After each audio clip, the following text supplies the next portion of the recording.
One, I'm doing well, thank you. I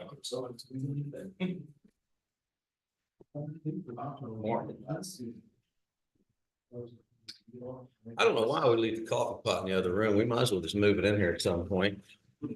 Then you have people get up there. You know what? I bet I could get used to it after a while. I bet it wouldn't take long. As long as they're getting up filling my cup of coffee, I wouldn't have trouble with that. It's right here. Okay, so, well, we got that table that you're really not doing anything underneath that, you can start with a coffee pot, see how that works its way out. Next time when you're on here, you put that in the thing. Yeah, you guys go ahead. Well, you have that opportunity. The second meeting of this month, I will not be here, so I have a conflicting schedule that day. You know what? I like a surprise occasionally. Holes in the wall.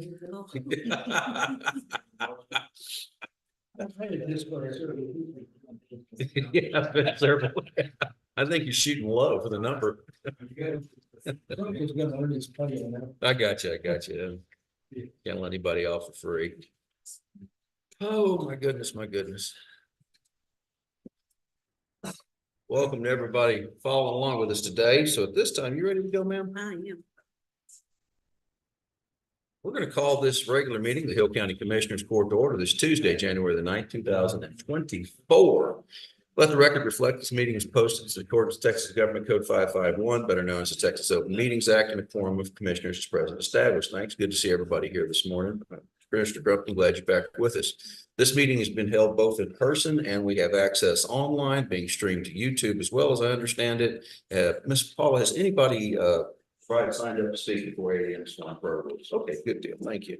All right, well, we've got the basics out of the way. So at this time, let's do the most important thing we can do today. Brother Mike, can you give us an invocation before we start? Thank you. It's all about our heads. Heavenly Father, we thank you for this day. Thank you for the new year that's before us. Father, no doubt we'll face challenges, but every year is replete with opportunity. Father, we thank you for the sacred privilege to serve the people of Hill County. And Lord, I pray for this court that you'll give these men discretion, wisdom. Father, and that we might honor your name, the state of Texas, and our community, and everything we speak, everything we decide, and everything we do. We pray that in the wonderful name of our Lord and Savior, Jesus Christ. And everyone said, Amen. Amen. Thank you, brother. If you follow me to pledge the American take the flag. I pledge allegiance to the flag of the United States of America and to the republic for which stands one nation under God, indivisible, with liberty and justice for all. Honor the Texas flag. Pledge allegiance to the Texas, one state under God, and one indivisible. Well, thank you all. Well, from the other don't know, since the beginning of the year, starting our first regular meeting of this year, what Pastor Mike does for us. So, you know, we've been lucky enough that we have most every meeting, somebody here to give the invocation, because a bunch of politicians might get struck down by lightning. We've already burned this courthouse once or twice. We don't need to do that again. That being said, and all jokes aside, Brother Mike is the one that organizes that for us each year. So thank you for doing that. I appreciate you continue. He gets paid nothing. He gets nothing but our gratitude. And I thank you for doing it. So, yes, sir. Good deal. All right. Well, what's happening in precinct 1 this morning? I heard you got some wind last night. Yeah, we had some big wind last night. We've got trees down all over the county. We're all over the precinct, and we're out dispatching those right now. And we're supposed to, at 8 o'clock, we started catching some millings off at 3049. Okay, so they are milling 34. So we've got a split crew today. Some of them are chopping and some of them are dry. Gotcha. Good deal. Sounds like you're staying busy. Yeah, well, we're planning on taking the millings from the truck straight to the roads. Okay. We have a stockpile of regrind that we're amassing, that we're putting out in around the subdivisions out on 1713 and 2604. Okay. Trying to bring up the condition of some of those roads because they're just bad. They're all of them a wreck. Yeah. Well, you got a big job. Appreciate you tackling it. Mr. Crumpton, what's going on in precinct 2? Oh, they've been out trying to blade the roads in between showers and rains. They'll get one bladed and they'll wait till the next one and they're gonna blade hopefully after a while, after they get the trees out of the road. There's places down by me. You're gonna have to put pontoons in with motor graders to get down there to work. Pretty close. So there's a couple of roads that got flooded. Had a couple of inches in about 30 minutes. It got across some roads, but just slow line areas are just slower drainage. And Yeah, sure. sometimes the people that moves in there don't understand that sometimes. And anyway, but they're out cutting some trees out of the road this morning. Hopefully go to blading roads later. Good deal. Well, if you come to pecan trees, holler, interested in barbecue would, Commissioner Hawkins, what's going on, Cook County Precinct 3? Pretty much same boat. We had a public record letter this morning. Got two guys out, checking roads, chopping trees and see if we get those cleared up. And hopefully the rock pits will get up and running later this week and, we've been without rock since Christmas. So Has anybody hauled out of that pit on 1104 loop anytime recently? Okay, good deal. Just Yeah. they're back open again. Cinex, Is that what it's called? Okay, good deal. used to be Arnold's. It used to be Arnold's. That's what it was. Couldn't come up with the former name. So pretty much what we got. I'm staying busy. Commissioner Lake, how's things at Precinct 4? It's going fine. We're serving a few low spots and dry spots or whatever, and you're gonna use our grinder today we got a big tree that fell in, so. Okay. We're gonna see how it goes. I'm interested in this. I am too. Looking forward to it. All right, good It'll deal. be better than running the chainsaw. I tend to agree that'd be correct if that works out. I watched those crews do that on 933 for the state, and what he's talking about is a mulcher for the front of a skid steer. Hopefully that'll save time and energy. But Sheriff, what's happening in your part of the world today? 6 of our jailers go on jailers course, so that they can help out with local transports, and we wanna also make a orchestrated deal where the dentist is coming into the jail. So that's less people we're taking out, less people we take out to transport, the safer it is, so that helps out a lot. Good deal. Everything else is we're having around 120 in the jail population, everything's going really well. Great. Good to hear. Good to hear. Ms. Parker, what's happening in Treasurer's office? Oh, that's right, end of this month. Workers' comp, Interesting. so busy. All right, stays that way, stays that way. Tom, what's going on, emergency management? Well, just we stayed busy over the weekend trying to find out who was setting off the large firecracker. Oh, yeah. I laughed now. At the time, it wasn't funny, I but mean, it got quite serious. I think we finally ran it down yesterday that somebody up on the Johnson Hill line set off 140 pounds of tannerite. I want to put that in perspective. This whole tannerite thing, I don't even play with it anymore. We tried it one time and Miss Lewis banned that stuff from the farm. So we don't do that, but they sell it in like 1 pound cans and allegedly, so I hear it'll launch. We might need to do some testing. I've heard some of this happen. No lab coats were involved, unfortunately. It'll launch certain things over 120 feet, 150 feet in the air. That's a pound. I can only imagine 140 pounds. That's insane. Absolutely true. At some point, that becomes a serious danger to health and safety. That is definitely.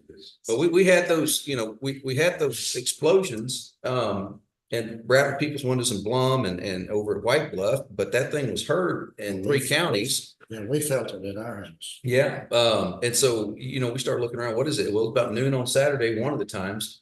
The pit, that new Arnold's pit closed, or what used to be Arnold's Cemex, they closed at noon. Maybe they shot a rock face. Well, that wasn't it. Maybe it was SpaceX, made a great connection with SpaceX. Now they're going to give us heads up when they start doing things. That wasn't it. Then later that night, something flies across the sky and who knows, well, it's that SpaceX Dragon separating.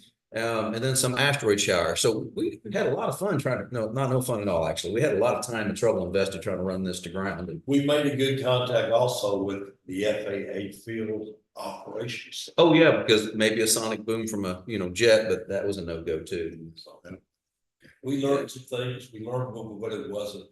Yeah. Also, be careful what you say to the news media. Yeah, that'll happen. All right, well, cool. Anything with the constables today, gentlemen? Papers and busy week at the fairgrounds. It will be that. Thanks for reminding us, Falcon County Fair's on. Mr. Phillip, what's going on in IT? We got, well, I mentioned yesterday, Mr. Conner had poured the base for the camera pole that's gonna be installed on the cell block museum later on. He's supposed to have trench dug by the end of the week. There to find it. working with, City of Whitney, specifically Whitney Fire, they purchased a module called ESL. It's more of a reporting module that Spillman, we're gonna export some data out of Spillman into this ESL system that's gonna help them respond to fires. Oh, wow, wonderful. And also working with Chief Ely, City of Itasca. Oh, yeah, the new fella, Richard. Yeah, they're wanting to interface with us, Spillman as well, and we need to check on their, we've been playing phone tag, but I need to verify that their computers and their IT infrastructure is up to snuff before we time it. Good deal, appreciate that. Chris, what's happening in your part of the world, radio administration and things? Still moving forward with Carolyn, we're looking to get that delivered January 22nd. And as long as the SEC gives us our approval by then, we can turn it on. If we don't have it, unfortunately, we sit there power off. We did find out yesterday that it actually has passed APCO coordination, so Oh, positively, so as you know, our frequencies, we just don't have the understanding on there. Makes sense. I appreciate that update on that. Mr. Torres, what's going on in elections administration this morning? We had our max bailout that went up, mid last month, and right now we're still partly coming back. We've got addressing, folks calling and asking work, it's got very good times. Outside of that, it's just working applications like always and starting to build the ballot for. That's coming up quickly. When's early vote start? Put you on the spot. Sorry about that. Is it 23rd of February?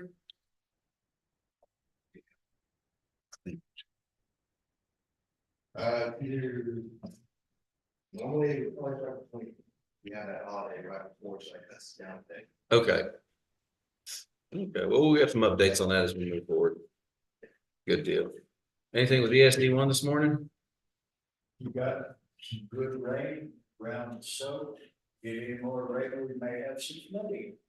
We've had some localized flooding. Our lakes are up, so we're at this point, we can start the summer out great.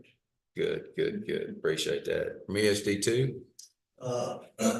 We distributed all the handheld radios, all the VFDs that requested them, so they all be in good shape communication wise. That's definitely taken off lately on the chatter on the radios at least. Also, we received trunk kits, 22 of the trunk kits for sheriff's department vehicles, and Sheriff Light Brian Sanderson setting up some training sessions with the sheriff's department for they added CPR upgrade. Well, I would be interested just if we get anything in the courthouse CPR classes. I know we did it about 10 years ago and there was a lot of interest. If that's a possibility, we'd love to talk about doing that again for the folks in the building. I'll bring it up. We've got the same issue for that, I apologize, thank you. Appreciate you guys.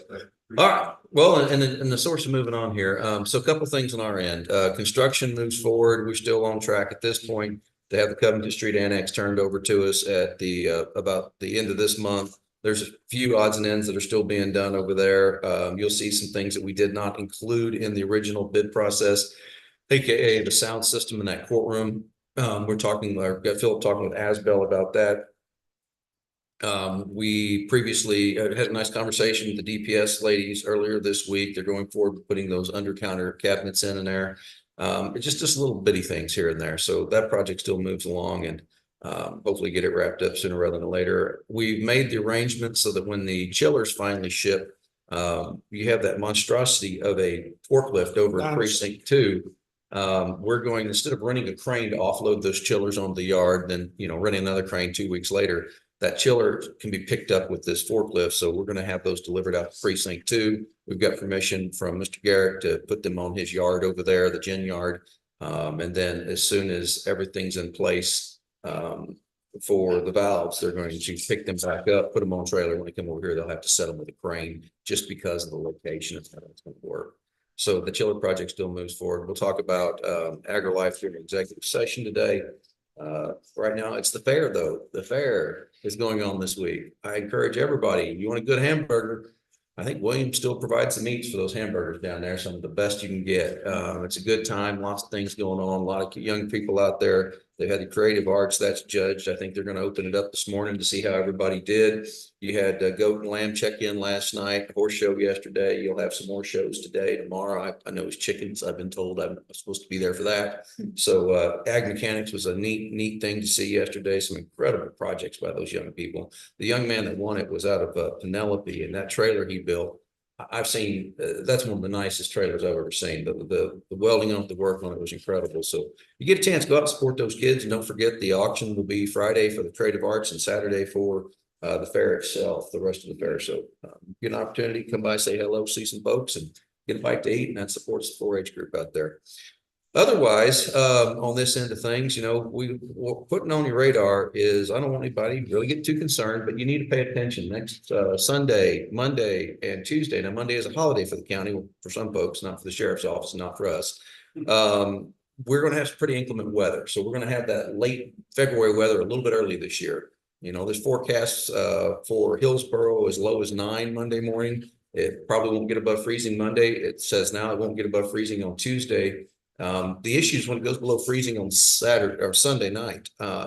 We're going to get some overnight rain, precipitation. There'll be some snow early on, but then Monday afternoon, it will turn to sleet. It will turn to a wintry mess that we're also fond and used to. So just putting on everybody's radar now, emergency management people already coordinating with the state to make some requests, our requests for de-icing in certain locations. The state's making their plans to bring their brines in. Just want to put that on everybody's radar. If you need to make some plans, go to the grocery store, lay in firewood or whatever it is. It's going to get a little cold at the beginning of this next week. So put that on your calendars.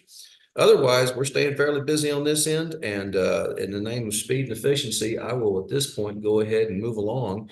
Is there anybody here this morning for open forum?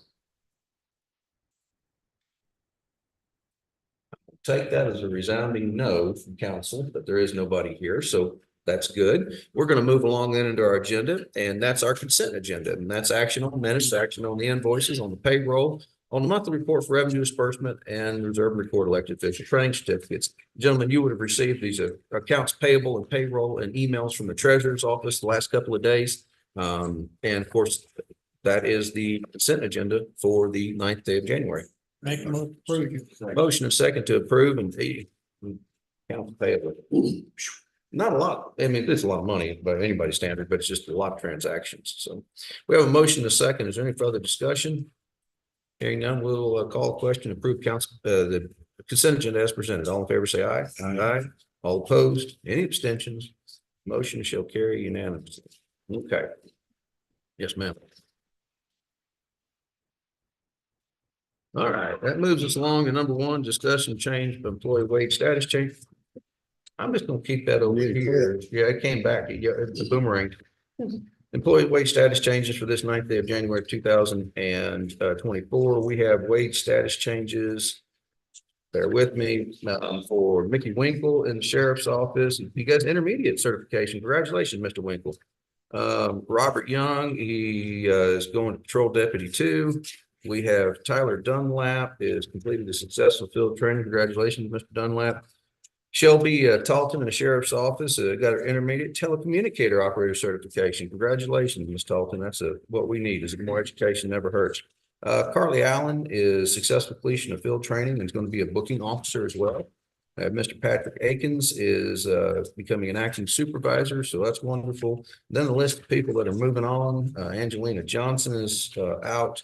And then we have a new hire list. We have Brian McKevitt coming into the jail. So new hire licensed jailer with experience. You'd love to see that.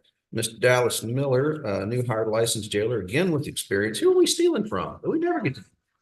Oh, wow. They always steal from us. I love this. Keep this up. Yeah. And new hire dispatcher, Miss Melissa Lodum. Welcome aboard, Miss Lodum. And those are the wage status changes for this date of January 2024. Motion. Is there a second? Second. Motion is second. All in favor say aye. Aye. All opposed. Any abstentions? Ayes have it, the noes know it, and I'm gonna pass the order around. There we go. All right, number 2 is discuss and approve PTO policy for dispatch. Now, gentlemen, we brought this previously to the court, not with the policy, but with the problem and the explanation of what we wanted to do to fix it. The court voted unanimously to go forward with an explanation and a policy, and now we come back with that policy at this time.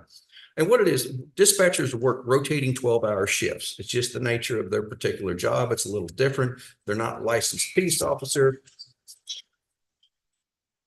Oh, I thought we were on. Sorry, I thought it was dance time over here. All right. Which makes, yeah. So anyway, those 12-hour shift, it makes 1 week pay period total 36 hours as opposed to 40 hours. Since the other week pay period totals 48 hours, dispatchers will not be required to use the 4 hours of PTO in their short week to bring in the 40 hours because they were having to bring PTO to bring them up. And that's not really what we were shooting for there to do. Exception is only permitted when the hour shortage is due to the rotating 12-hour shift. PTO usage is required to meet the 40-hour week per week requirement. And the exception is only permitted when there is a 4-hour shortage due to the rotating 12-hour schedule, and any other deficiency in hours will require the use of PTO to meet the 40-hour week work requirement. Guys, y'all want to speak on this? Read what you handed me. We like to thank.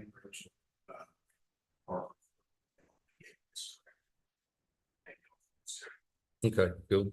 So that basically it. You'll find this proposal will fall under section 2A6 timesheets in the county employee handbook, and this is rewriting dispatch. But the goal is here is to not penalize our dispatchers who work 12-hour shifts, because 1 week it's 36 and the way it falls, the next is 48. So do a combination of the 2 weeks where they just the way the federal law works. If they were, I want to start this by, I'm going to say this is going to sound bad no matter how it comes out of my mouth. They're some of the most important people in our operation because those folks have one of the hardest jobs. I wouldn't want to be a telecommunicator for any amount of money. I know that's a neat little title, but the stuff they got to hear, they got to put up with, the stress. You hear about multitasking. These folks are way beyond that. They're a talented group. So I appreciate it, but the way they've got it set up to work, it's not fair to them to charge them 4 hours PTO 1 week. And I think this kind of falls in line with what we talked about in the court, and it solves the problem as far as we're concerned in the SO and in the treasurer's office. So it's my recommendation to approve this mentioned language to be entered into the Hill County Employee Handbook regarding PTO and timesheets. All right. We have a motion to second to adopt the policy into the Hill County Handbook for the PTO for dispatch. Is there any further discussion on this? Hearing none, I'll call the question. All in favor, say aye. Aye. All opposed? Any abstentions? Motion carries unanimously. I will. Finger dexterity better when I was younger, I think. I was working with my daughter, oldest daughter, in her car last night. And she's pretty handy to have around. She doesn't know much about mechanics, but her fingers still work. Gives me little things. Number 3, discuss and approve the submission of a grant application for the Hill County Advanced Warning Signs System to the Office of the Governor. Judge, what that is portable LED signs that can be, they're not like they basically do the same thing as the big text box signs, but these are portable, they fold up and go in the back of the truck or vehicle. They run up, they come with a trailer hitch mount. You have an accident or anything on the highway, we need to move it. That's a tripod. You can set it up temporarily to move traffic from different places. We just applied for a grant, 2 of those signs. Okay. And this basically is the same recitation, resolution, I should say, forgive me, that we see most any grant we apply for. It's basically, we're going to apply for the Homeland Security Grant Program. The court agrees to do so. They designate the county judge as the authorized official to apply like all others, given the power to apply, accept, reject, alter, or terminate the grant on behalf of the court. And we are sure that the funds will be used for what we say they're going to be used for. We're not going to run off and spend them on something stupid. So, motion and a second. Any further discussion? Hearing none, I call the question. All in favor, say aye. Aye. All opposed? Any abstentions? Motion carries. Thank you very much. Number 4, discuss and approve submission of a grant application to the Hill County Voter Fraud Identification System, the Office of the Governor. Once again, grants come and go, and where they target comes and goes. It's at the whims of the feds, what they think is important that year. So we have a voter identification system in Hill County that's end of life. It's separate from our voting machines. It's the thing that scans your license, errands on top of that. And we were talking about looking at replacing it. Well, there's a grant opportunity, and the Homeland Security grants are really kind of focusing towards domestic issues, trying to find out, okay, what do we do to prevent domestic terrorism, domestic security? And one of the things, after talking to a lot of the grant officials on Tom, Aaron, and Chris came up with was the application for the replacement of these voter ID machines. Now, Well, this year, they had a mandate that we have to have something for both of them. yeah, and That's how we got the cyber grant. We read the rules and we applied and we swung for the home run. there's just not a lot of other people reading the rules apparently and applying for it. We're one of the very few. So we think worst thing they can do is tell us no. You don't get the cup of milk, you don't ask for it. So we'd like to get your permission to apply for this grant as well. The tune of this grant, how much you asking for? Is this for the refresh of all the? Well, the equipment itself would. It's a little over $100,000. The warranty, right, $102,000. that was just from checking, this money we were talking about. Maybe for them as well. It's a good chunk of change. Yeah, it's a sizable amount of money. It definitely is. If we had to do it, it would have a severe budget impact if we had to come up with money native locally. So anyway, that's the request guide, guys, is to allow us to apply for the let me get the exact wording here. A grant application for the Hill County Voter Fraud Identification System, the Office of Governor. Motion. All right, a motion, a second. Any further discussion on this item? Hearing none, I'll call the question. All in favor say aye. Aye. All opposed? Any abstentions? And the motion shall pass this 9th day of January 2024. Number 5, observe and record the Hill County CPS Board Treasurer's Report for December of 23. The fine folks, the CPS Board again have tendered their monthly report to us. They are looking at a net income of $7,244.50. That comes in public donations from Cushman's Wish for $1,650, individual business contributions for $10,050, and other public donations of $500. So total public donations $12,002. They had expenses, business expenses $74.92, and the Christmas gifts and the Christmas supplies, and you come to that total number. You talk to the upper left-hand corner about where they're at, that they have their savings accounts, 49,000 at one, and a 501c3 account. The other one, Hill County, 1,135.86. So total bank balance of 50,449.97. I remember when they didn't have a fraction of that. So I'm very impressed and thank the people for what they do on the CPS board. Make a motion approved. Second. Motion is second to observe and record the Hill County CPS Board Treasurer's Report. Any further discussion? If not, all in favor say aye. Aye. All opposed? Any abstentions? Motion carries. All right, that moves us on to item number 6, which is discuss and approve monthly bank balance report. You'll find the bank balance report for December 23 in front of you. You can see it breaks down all of our major funds. At Citizen State, we have a bank balance of $301,088.61. That's a sub-depository. And those basically cover our money market, which we got a little in adult probation and 3 of the 4 justices of the peace. Wells Fargo has a total of $5,331,042.25. And then the text class, that's our investment modules there. There's a total of $5,912,139.68. And that is the monthly bank balance report for December of 2023. Thanks. A motion second to approve. Is there any questions regarding the bank balance report? Hearing none, I'll call the question. All in favor say aye. Aye. All opposed, any abstentions? Motion carries. Gentlemen, you recall there's the order and then the bank balance report itself needs your signature on that one. Number 7 comes from our friends over at Juvenile Probation. It's the discuss and approve the 2025. We're thinking ahead here. CEO Law Enforcement Certification and Assurances Form. Chief, you want to give us a rundown? This is part of our truancy prevention grant that we're also applying for, which is the next agenda item. And anytime that we apply for grants, there are certain requirements that we have to meet, and this is one of those. It's through the Department of Homeland Security saying that we will abide by those expectations. And so that certification form, I believe it actually has to be submitted for all of our grants. So I think honestly, anybody that has a grant application can utilize this one for that application. So it's really simply just approving that we're going to abide by those rules. And you guys look at it, that first page, first 2 pages is the breakdown, the briefing for the floor, but that last page gives you the rundown, the certification required by the chief elected official and the head of law enforcement agency. So just basically laying out what our capacities are. I'll move to approve.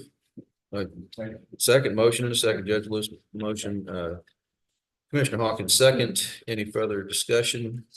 All in favor, say aye. Aye. All opposed, any abstentions? Motion shall carry. And then we'll move right into number 8, which is discuss and approve grant application for juvenile justice truancy prevention program. You know, things in juvenile justice, they change and they don't always change for the better, unfortunately. So that being said, we're here today with the Juvenile Probation Department asking to allow them to apply for a grant for the juvenile justice and truancy prevention. Anything you want to add to that one? I just want to share a report that this program has actually been in operation for over 25 years. And you know, this year we've already served a significant amount of youth. We've actually made the program a little bit more in depth than in previous years because we know that so many of our kids are experiencing trauma. They have issues at school and those kind of things. Last year we served 384 students in the entire county. So since the inception of the program, we've probably served at least 6,000 kids. And, you know, just to say that is pretty significant. So it's vital. It's not part of the juvenile justice part from where a child is adjudicated and we're taking formal action. This is meeting with the child at the school and then referring them to services that are appropriate for them. So it's not intrusive. It's meant to be just kind of that beginning process of assistance for those kiddos. And then we do have the truancy court that's established here this year we've had 3 kids that have gone to truancy court. So again, it just shows the significance of the program and then too, that it's working very well in the way that it's built and set up, so. Good deal. Questions for the chief, guys? Motion. Motion, Scotty Hawkins, second, Commissioner Jim Holcomb. Any further discussion? If not, I'll call the question. All in favor, say aye. Aye. All opposed? Any abstentions? Motion carries. Gentlemen, I'm going to send around the order for this. There we go. Number 9, discuss and or action on floodplain conference expenditure. The reason I bring that to you is once again, the state of Texas makes a requirement that we have certain continuing education hours and the feds too for a certain program. And then they offer you one course. And where's that course? In San Antonio, the most expensive city to hold anything in this state. So by our policy, we can't even get the stinking hotel room for this thing where it's at. And I got to send Tom to it. It's one of those deals that floodplain administration is what he does, has to have X number of continuing hours. If he fails to do that, then FEMA, who runs this program federal level, no longer allows us to sell flood insurance in Hill County. We don't sell it, you know, other companies sell it, but that's how we participate in the flood insurance program, is having that. So Tom, exactly what do we need to clean this up? Well, Judge, the conference is being held in San Antonio at Hyatt Regency. It's the most expensive place down there, but it's also the only place large enough to handle the conference in-house. So you know, when I talked to them this year, they let me use my law enforcement training hours, you know, for the mandated CECs you have to have. They won't be against the actual floodplain CEC. So, the purpose is to go down there, we go down there and participate in the program, get their CECs and move on. Okay. How many days? I think it's 320. I think I only have to be there 3 days. The first day is, I didn't plan on the first day. I think it's 3 days. The issue is the hotel room's like $250 a night, and that's way over what our policy allows us to do. State is at 214, so we may need to visit at some point about that big policy from 197 to 214 of actually state. Yeah, we do need to talk about that. But I really want to know, the past year, we had other elected officials go to trainings and their hotel rooms were like that. We just had them pay us the difference. Even though they have the funds in the budget or discretionary funds, they still pay us. Yeah. I didn't become aware of that until last week, and that's the reason I'm bringing this forward to the court, because my 10 cents is if you're doing this for work-related purposes, you need to be compensated. We don't need to make you subsidize the county or the taxpayer. And I didn't realize this was going on. You have to understand, I'm in a unique position, even though I'm required to have many, many hours of training each year because I got myself appointed to the State Judicial Education Committee. Oh, that's franked. You guys don't pay for any of that. My travel, my hotels, the training registration, all of that's paid for by me doing some extra work after hours. Not everybody has that opportunity. Okay. That being said, I think we need to modify our policy because yes, we should be looking for the most reasonable resource. And I think 99.9% of our employees do. But sometimes you've got things like San Antonio conferences. It's like TDEM, Texas Division of Emergency Management. They used to meet down there and we just quit going to that thing, even though it was a really great conference because the expense was insane. And finally they got the message and they held it in Fort Worth last time, half price. Yeah, way cheaper. So, I don't know what it is about San Antonio in particular. That used to be a probate conference I love to go to down there and it got crazy as well. Great conference. It just, the price tag associated with it was not within the bounds of what we could do. So I bring this to you because A, I'm asking for something for Tom outside the policy, but B, more importantly, going forward, we need to address this. I didn't realize how many of our people are having to cough up money out of their pocket to do what they're mandated by the state for their job. Speed or something like that, that's understandable, we're not gonna cover that, if you just get a basic grant. But I think it needs to be increased. Yeah. Discuss. Good. Because it's not fair that anyone. No, agreed. So, Some of the, I'm not saying yeah, Tom's deal, but just generally, some of these conferences, have scholarship programs. Maybe you attended the Conference on Crimes Against Women for 34 years for free. oh, good deal. Because she applied for a scholarship and they granted it.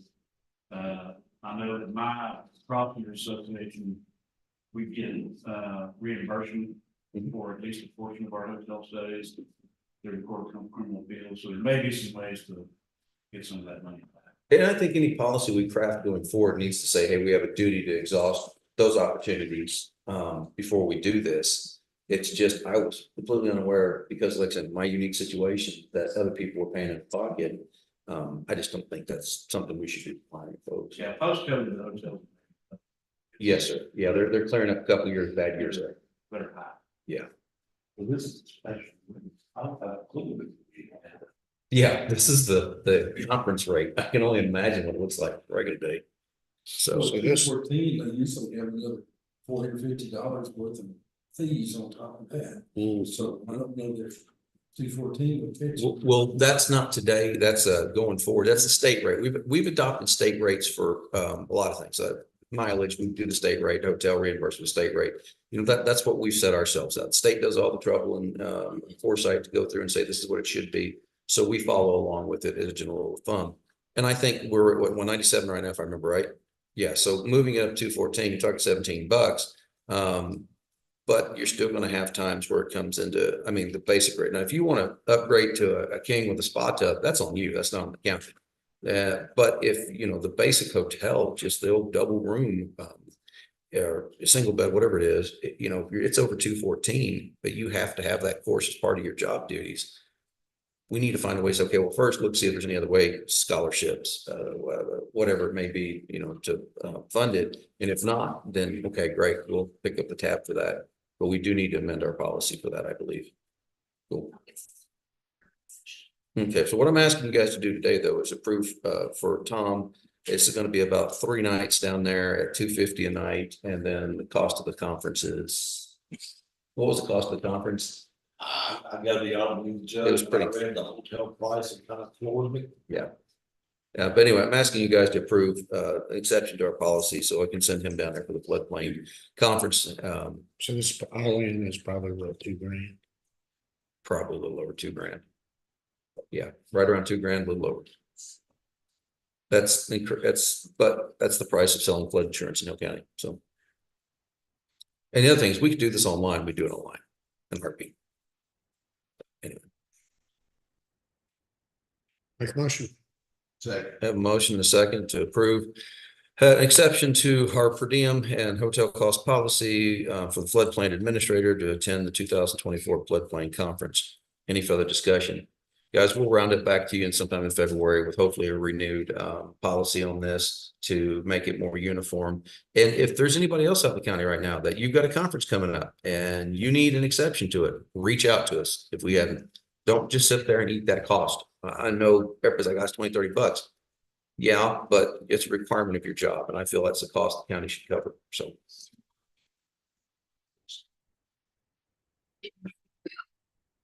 Good deal. All right, any further discussion? If not, all in favor, say aye. Aye. All opposed, any abstentions, motion carries. Number 10, discuss an action in a local agreement between the Heart of Texas Council of Governments and Hill County. You guys have had your phone calls, if you signed up for it over the years for our ENS system, our emergency notification system. You may or may not be aware that we actually got that through a grant that the Heart of Texas Council of Governments pays for that, not the county itself. And we continue to have more and more entities in Hill County utilize that, which we're happy to have them. This is simply interlocal agreement between the two parties agreeing that we will obey by the rules and use it in an appropriate manner. And it's already been signed by the executive director of the governments. Motion in the second from Commissioner Lake And to. just as a caveat to that, Mhm.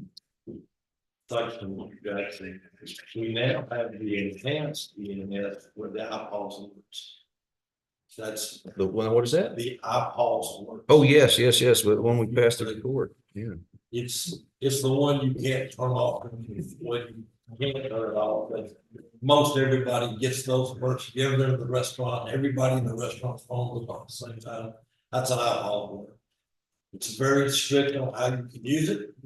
But one of the things we're concerned with the eclipse coming, with as many people as we had, they wouldn't be signed up on our system.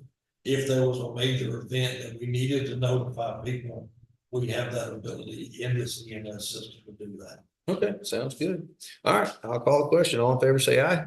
Aye. All opposed, any abstentions, motion carries. Number 11, you guys know it's January, so we are by law required to appoint ESD board members. I've had only these names submitted to me. So for ESD number 2, I have Mr. Kevin Brad, Mr. Jimmy Lehman, and Mr. Alan Nesbitt to be a reappointment to the board. Is there any reason, Mr. Duncan, that we should not reappoint any of these 3 members? And I'll see you read it all. Okay, Second. we have a motion and a second to reappoint Kevin Brad, Jimmy Lehman, and Alan Nesbitt to Emergency Service District number 2 board. Is there any further discussion? Hearing none, I'll call the question. All in favor, say aye. Aye. All opposed, any abstentions, motion carries.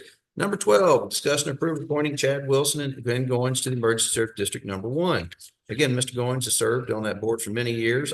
These are the only 2 names that have been forwarded to me, as it's been for years. You know, we ask for names, we just don't get many, or we appreciate the folks that do. Mr. Wilson's a new appointment to the board. He lives up there in your neck of the wood, Mr. Holcomb, just north of your office up there. Your midtown office, not your uptown office. Yeah. Soon to be disposed of. Yeah, thank you. So, Mr. Wilson, what made you lose your good sense and want to do this? Just been, I've just been drawn in and just kind of, I don't know, I feel like giving back to the community and stuff like that. And when it came up, I just feel like I could help. And Thank you. I appreciate that. We need people that volunteer, and I thank you for volunteering for this job. It will be thankless, but I promise you that it was a job that needs to be done and done well. So appreciate your willingness to serve. All right. Anything else on discussion on appointing Chad Wilson and Ken Goins to Emergency Service District number 1 board? Make a motion. Have a motion and a couple of seconds. Pick a choice. Any further discussion? If not, all in favor say aye. Aye. All opposed, motion carries. When they're in the room, you have to be quick with that. They'll run. They will run when they figure out what they got into. I've seen that happen. Number 13, discussing or declared equipment as salvage surplus for Hill County Commissioner 3. What kind of fine hardware are you disposing of this week? We're trying to clean house. Oh, wow. So, yes, we got you over here, Hmm. wore out air compressors. Now, I saw a whole mess of air compressors, and my understanding is none of these operate. If you install them and put them together, maybe you might get one good one, that might. But I've got a couple of dump trucks on here, one truck a small one truck that we purchased last year, that we purchased. Yeah. Mr. Blake's big one trucks, and now we can sell this one. Just stuff like that, and like I said, we're just really cleaning the house. Okay, cool. Good deal. All right. Well, in which case, you guys got a listing of this, and we have what we need to declare it salvage, or actually this will be surplus is what it'll be. So, all right. Is there, and I guess that's your motion, sir? All right, we have a motion from Commissioner Hawkins, second Commissioner Lake, to declare the property mentioned on this sheet as surplus property for Hill County Precinct 3. Some very fine deals on here. You guys might want to get in bidding early on these. Yeah, I mean, it might go even scrap price if we're lucky. All right, all in favor, say aye. Aye, all opposed, any abstentions, motion carries. That brings number 14, it's discussion action on selling this surplus property. How do you want to deal with it? Got like a little Renee Bates. Okay, all right, that's what we're doing. That's his motion. Is there a second? Renee Bates. Was that the motion and a second to sell surplus out there, surplus equipment for Hill County Precinct 3 on Renee Bates? Any further questions, discussion? If not, all in favor say aye. Aye. All opposed, any abstentions, motion shall carry. I'm gonna pass that over to you for your pile.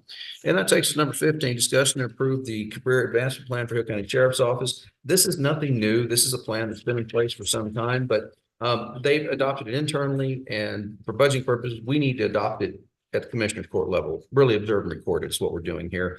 And it talks about how things operate. This is the latest version as of the beginning of this fiscal year, 10/1 of 23. You can see the sheriff's approved off on it and his, and it lays through our pay plans. The treasurer's on board with this and aware of it. This is simply a formality of us actually recording it in the commissioner's records because it is part of what we built our budget off of. Okay, good deal. Is there a motion to, okay, there's a motion to approve. Is there a second? Motion to second to approve the Sheriff's Office Career Advancement Policy. Any further discussion? All in favor say aye. Aye. All opposed, any abstentions, motion will carry. Number 16, discuss and approve part-time employee in the treasurer's office. Recently we approved a expenditure for a part-time employee to help with the bank reconciliation process. Guys, this has been a thing for years with us. It's been done in the auditor's office. It should have been done in the treasurer's office. It wasn't. They're trying to correct that now, and they're finding out there's a lot more involved with this than they thought. Calling around different counties that use Encode 9, which is our financial software, what happens is you download every transaction out of Encode into a spreadsheet, Excel, and then you download out of the bank, and the bank will have a deposit of $1,000, but that $1,000 may actually go to 7, 8 different lines in Encode. It's taken a lot more time, a lot more energy than I think anybody realized in this process. So I'm going to let Rachel speak to you. She's the one coming to you with it. But she's got a briefing in front of you regarding this, and how do you guys want to deal with it? Good morning. I reached out to Tracy Solian. She's with Kerr County. She was rated the 2023 top treasurer in the state. There's no difference in my spreadsheet that Kathy is teaching me and her spreadsheet that she keeps for her county. I also reached out to counties that do not utilize Encode, and they use a spreadsheet as well. So it's very common in our world to do that. I would have been coming to y'all at budget time coming up in the summer to ask for this position, but I feel the need is now, so we don't get further. Ms. Moore and I have been able to get to June of 2023. And we're a little stuck right now just due to the holidays and all of that. We need to get back on it. It does take a long time to reconcile.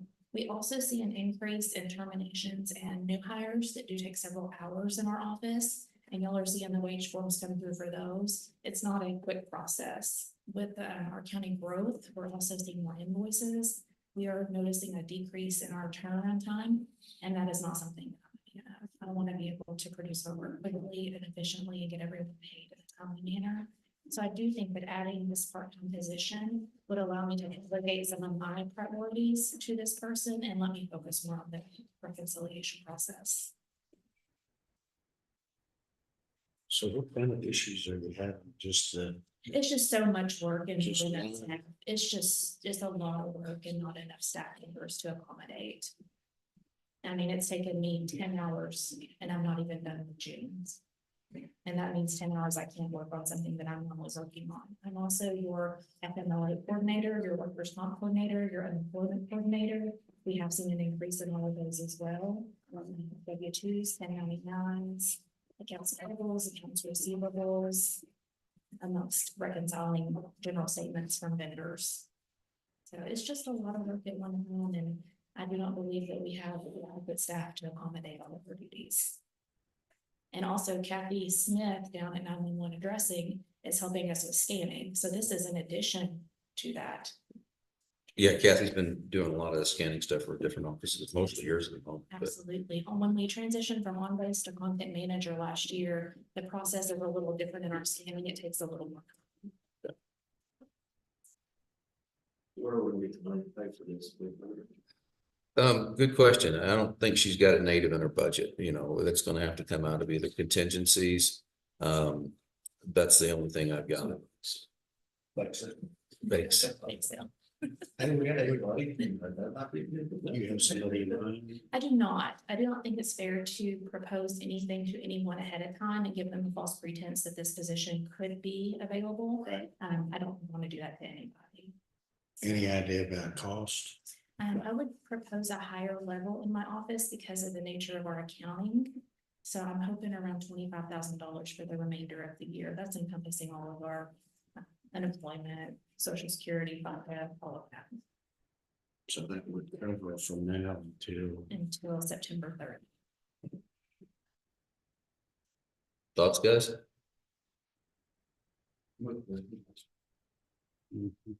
So that's a motion to approve. Yes. Okay. Second. We have a motion and a second to approve a part-time employee for the County Treasurer's Office for an expenditure not to exceed $25,000 to be paid from the contingency line item of the 105. Oh, and blank. I know exactly what that line item is. My camera. It's 1103. What 32? What? 31. You know what? I'm going to say it wrong, so we're just going to say contingency line item, and that'll clear this up, and we'll get the right number at a later date. Thank you, Commissioner Judge. Do I need to come back with a budgetary amendment from the auditors? You do, yes. We need to make that budget amendment up front. The reason for it, anytime we spend anything out of contingency, I need to make sure that that's reflected immediately, so we have an idea, understanding what's in that fund. I don't want to later date go, oh, you know, end of the year, here's all this money, we've got a couple things we need to take care of, and realize, no, we already spent all that. Basically reconciling the accounts. I'll get that on the next agenda. Okay. Thank good you deal. so much. All right, thank you. Any further discussion on this? If not, I'll call the question. All in favor, say aye. Aye. All opposed? Any abstentions? Number 17, discussion and approve set public hearing on traffic control devices, February 13th, 2024. I gave out some bad information on a road closure, road abandonment. You do have to, you've got to post these things on the traffic control device. They got to go in the paper, which they didn't do, but they don't have to be posted on the road. So we're clarifying that for everybody. We've got the all the ones that we want to set. There's a total list of 8 of them, I believe is correct. And that will be December 13th, what we're shooting for. And all that needs to go in the paper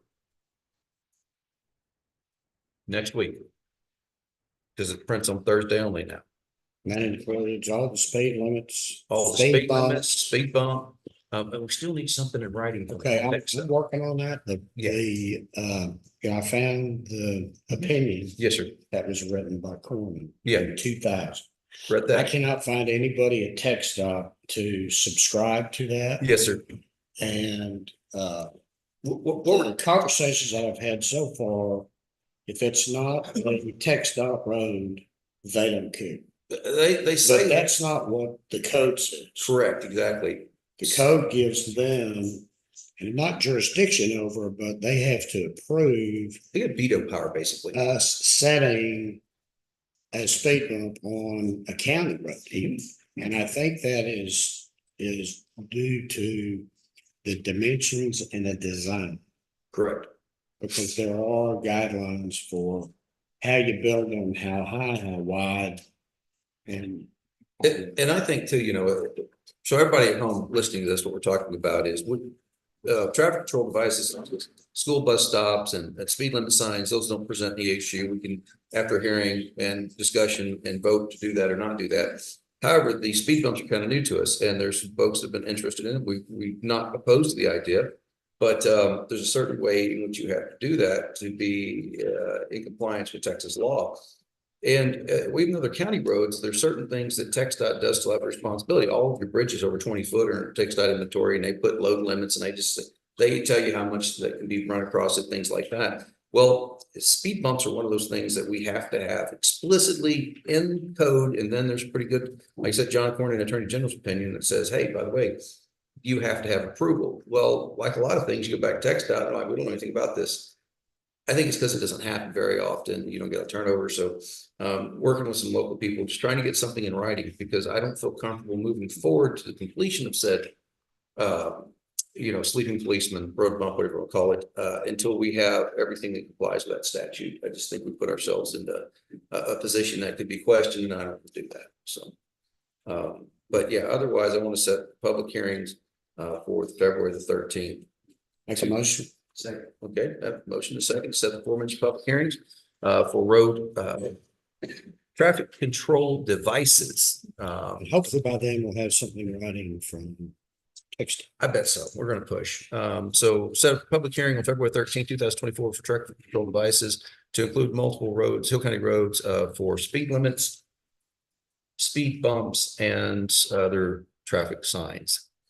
All in favor, say aye. Aye. All opposed, any abstention, motion carries. Yeah, now municipalities got authorities we don't have. Yes, ma'am. They got completely different authority. No, yeah, I guess the state trusts the cities. That's all I can think of. Yeah. All right. Number 18, discuss an action modification of request for proposal 2023-08 scope of works relates to Hill County Support Services Building. Gentlemen, I have the scope of work and I'm not going to read it to you because frankly, it's not something you're going to enjoy. It's about 4 pages. When we set the original scope of work out, it was repair or replace. After talking with 5 different contractors now, understanding what we need, it's going to be a replace job. Anybody that comes in to say to repair it, there's a spot in that building where the whole roof is kind of sunk down a hair and there's no way to get the water out of it. So they're going to have to rip that section of the roof off. The other major issue over there is that those parapet walls, the outside walls of the flat roof, I don't know how many gallons of tar we've put on that in the last 3 years, but it's not doing the trick. The third big issue is there are multiple exposures through that ceiling. You remember it was a jail and there was a lot of vents in the back. Well, none of those need to be there. And about a quarter of them give us problems every time it rains, just a different quarter. So the scope of the project, I would like to change it and approval of you guys to change it. So that's a replacement and it's going to be a polyvinyl chloride roof on those PVC roofs like we've been using on the jail. We used on Franklin Street. We used on Covington Street. They've got a 30-year expenditure and a 30-year lifespan and a few other modifications. But that's my request is to make it very specific so we can get a better set of bids that won't just kind of be apples and oranges. Originally talking to multiple different people, yeah, repair or replace, it's become clear that there's no repairing that roof at this So point. any idea of cost range? No, sir, I'm sorry, I don't have that yet. I know it's going to be unpleasant, whatever it is. That's, This is just question proposals. no, we already got the proposal out. I'm requesting to modify that proposal. You guys have previously approved it. This is. Yes, sir. Yes, sir. It's just modifying the proposal. I want to put that scope of work as an amendment out online to our current proposal. Yeah, that's it. Yes, sir. To get it back in and go, okay, well, this is, my biggest fear is not knowing much about roofs. I mean, I understand what a roof is, kind of basics how it works, but we left it pretty wide open because didn't know what was going to be the right road to take here. It's pretty clear now, talking to, like I said, multiple different contractors that have come, taken time, scheduled time, core sampled the roof, got on the roof, that roof is not got lifespan. And we knew that roof was in bad shape from our own insurance company. They told us so. But all this is doing today is just modifying the scope of work for the RFP. So when the bids come in, all those bids will be fairly uniform. They're bidding on the same thing. And then we get to accept or reject if we're actually going to replace the roof. I'll make a motion to modify. Okay, we have a motion, a second to modify scope of work for the 2023-08 scope RFP for the Hill County Support Services Building roof repair, a roof replacement, I should say now. So, okay, any further questions? If not, all in favor, say aye. Aye. All opposed. Motion carries. Number 19, this is discussion action on terms of a use agreement between Demand Star Corporation and Hill County for access to internet-based electronic information system designed to process, distribute, archive information, printing, the procurement process of Hill County.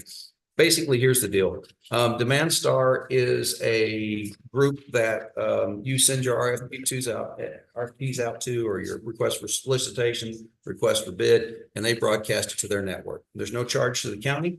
They're not getting access to anything of ours except for the RFP that's on our website.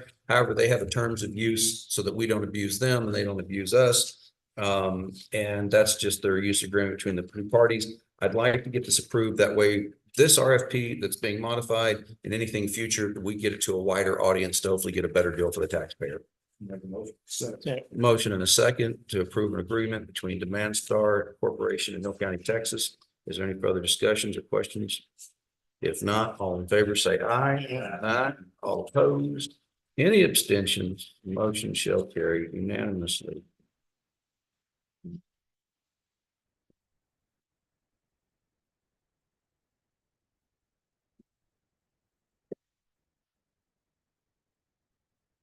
We're gonna have to replace this table. I can't write on it without wiggling anymore. Starting to scare me. Yeah. Moving on to number 20, discuss and approve Innovolon software for Hill County Engine Health. Ms. Cook has been pretty progressive in our engine health office and brought us a lot of neat tools, saved us a lot of money. She's got an idea, I think, worth a lot of merit here, and I'm gonna let her present it to you today. Good morning, gentlemen. How are y'all today? Doing well, how are you, ma'am? Wow. Okay, so this is useful for indigent healthcare, but it would primarily be utilized for the inmate medical care. What it does is allows me to actually check all the different inmates and my clients both to see if they have any privatized health insurance out there that I can actually apply their bills to, instead of having to pay out of the inmate medical care, which I think would actually help a lot. I know I've talked to my counterparts in other counties, and Ellis County got stuck with a bill for a triple bypass the other day, only to find out that they did actually have private insurance. No way. Yes. And I definitely. People will lie to us, it turns out. Oh. Shut Few times, yeah. Say it ain't so. If you answer the phone. Yeah. Yeah, so what we're looking at is there's a couple of startup costs here. There's a $5 platform bill. That's recurring each year. Each month, there's a $943 insurance discovery cost, and there's a one-time $200 eligibility verification, workflow installation and setup. So you're going to look at about roughly $11,500, almost $12,000 over the next year. The proposal is for a 1-year term to get in 1 year and see if it saves the money. But for $12,000, yeah, you could save that real quick. I can easily spend that out on one invoice. Yeah. No. So the goal is to try to make sure that we're being the best caretakers of tax dollars we can. And this would give us one more tool to see if we're being told. Great idea. It'd be 12,000. 12,000 throughout the year. It said 943 is a month. Forgive me. It's just shy of it's right. 948 a month is the cost. And then there's that $200 setup fee. So just shy of 12,000 for the year. But all we're asking for up front is a 1-year test period. We've got the money in inmate medical. We don't expend all that fund every year, so we can come to 12,000 there. But the idea is to see if we're being told the truth on this stuff. And talking to our counterparts in other counties, it seems like many people want to slide you sometimes. Especially someone that's in jail. It's fascinating how that works. Yeah. It's fascinating. Exactly. Now that they've had this for people with attorneys relationships, we can save a ton of money. So anyway, all right, we have a motion and a second to approve the contract between Innovolon Healthcare and Hill County, Texas, for the purpose of software. And we have a quote in front of us at this time. So anything further? All in favor, say aye. Aye. All opposed, any abstentions, motion shall carry. Thanks for bringing it to our attention.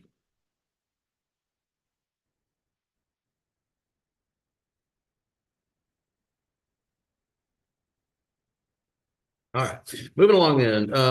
Ladies and gentlemen, number 21, do we need personnel matters? Nope. Okay, so we're gonna skip 21 and 22, no action. 23, pursuant to Texas Government Code, Chapter 551071, Hill County Commissioners Court will convene an executive session for deliberation regarding litigation consultations with attorney. So if we can get the room to clear.